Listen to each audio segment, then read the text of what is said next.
we've gone through players' data and we have seen that there'll be like 1 or 2 clubs where it's like, those clubs go the same distance. And occasionally you'll find out, they'll take a minute and get them spec'd, the lofts are the same, right? It just happens. Then you look at their bag and you're like, you've got a 10-degree gap between your pitching wedge and your next wedge, right?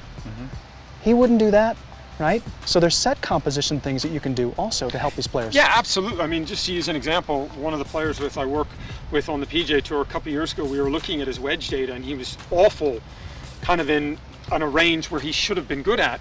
And it was towards the latter end of the year. And we were looking at it and we were like, that doesn't sound right. We went to the guys on the trucks, they checked the loft on the wedge. The loft on the wedge was way out. He was hitting it too far, he was flying it over greens. We were thinking it was something to do with his golf swing. Turned out to be, by just looking at the information, all we had to do was go ahead and get the wedge back to where it should have been, the correct loft, when all of a sudden everything kind of fell into place.